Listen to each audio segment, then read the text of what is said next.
வணக்கம்.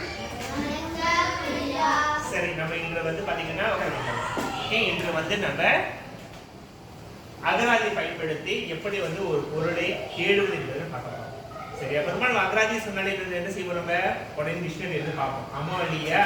ஓகே. ஆனா இந்த முறை வந்து ஒரு சற்று மாறுதலாக நம்ம என்ன செய்ய போறோம்னா, நான் உங்களுக்காக ஒரு செயலி உருவாக்கியிருக்கேன், ஒரு ஆப் உருவாக்கியிருக்கேன்.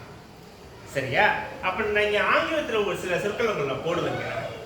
நண்பர்களுக்கு நான் எழுதும் பொழுது அந்த சொற்களை நீங்க என்ன செய்யணும்னா, கொடுக்கப்பட்ட மடிக்கணினியில் அந்த செயலியில் சொல் வயல் அகர முதலி, என்ன பேரு, சொல் வயல் அகர முதலியில போயிட்டு அதை நீங்க தட்டி அதோட பொருள் என்ன நீங்க சொல்லணும். முடியுமா? முடியுமா? செய்யலாமா? சரி, முதல் கட்டமாக 20 போகும். ஓகேயா? சரி, சுரேந்திரன் லிஷானம். ஓகே, பேப்பர் இருங்க. ஓகே, நீங்க தேட வேண்டிய சொல் வந்து பாத்தீங்கன்னா, இது அதிகமா நம்ம பயன்படுத்துற சொல். இது கணினி பயன்படுத்தும் போது இந்த வார்த்தைகளை பயன்படுத்தும். ஓகே, டாட்டா தட்டி தேடி பார்ப்போம்.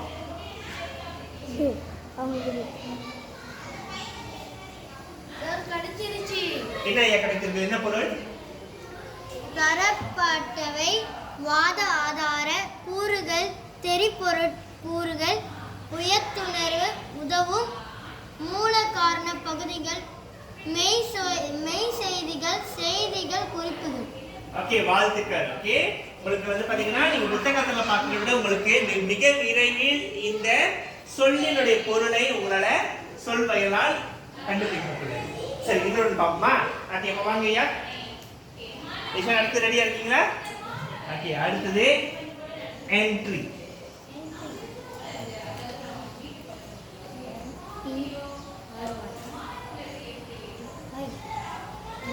சார் கிடைச்சிருச்சு சார். வாசிங்க. நுழைதல், புகுவழி, தலைவாயில், சட் உடைமை, கொள்ளல், பதிவு செய்தல், பதிவு குறிப்பு, போட்டியிடுவோரின் பெயர் வரிசை, வீடுகளுக்கிடையே உள்ள வழி சென்று மேடை மீது வருதல், இசைக்கருவி உள்ளே வருதல் அல்லது இசைக்கருவி வாசிப்பவர் உள்ளே வருதல். ஓகே, வாழ்த்துக்கள், மிக சிறப்பாக கண்டுபிடித்துள்ளீர்கள். சரி, அடுத்தது கொஞ்சம் கம்மியா. ஓகே, மிக சிறப்பாக நீங்க இந்த சொல்லினுடைய பொருளை கண்டுபிடிச்சிருக்கீங்க. சரி, இந்த ஆங்கிலத்தில் கொடுத்த சொல்லினுடைய பொருளை உங்களால் தமிழில் கண்டுபிடிக்க முயன்றது. சரியா? சரி, இப்ப இது பயன்படுத்த உங்க மனசு எப்படி இருந்துச்சு? எத்தனை பேருக்கு டிக்ஷனரி இருக்கு கையில? தமிழ் டிக்ஷனரி இருக்கு பாரு. இப்ப இருக்கு, இங்க எடுத்து காட்டுங்க பாப்போம். எத்தனை பேருக்கு இருக்கு? இப்ப வந்து வெறும் ஒரு வேர்டு மட்டும் தான் இருக்கின்றது. ஆனா இந்த சொல் வயலானது நீங்க என்ன செய்யலாம்னா, உங்களுடைய போன் இருக்குல்ல, கைபேசி, உங்க கைபேசி மூலமாக நீங்க பயன்படுத்தி ஒரு சொல்லின் பொருளை அடையாள காண முடியும். எப்படி வந்து குறுகிய நேரத்தில் வந்து நான் கொடுத்த ஒரு ஆங்கில சொல்லுக்கு இது சரியான பொருள் என்ன என்பதை கண்டுபிடிப்பதற்காக எப்படி நீங்க உடனடியாக தட்டி கண்டுபிடித்தீர்களோ, அதே போல 24 மணி நேரமும் நீங்க இந்த செயலி மூலமாக பயன்படுத்தி ஒரு சொல்லின் பொருளை கண்டுபிடிக்க முடியும்.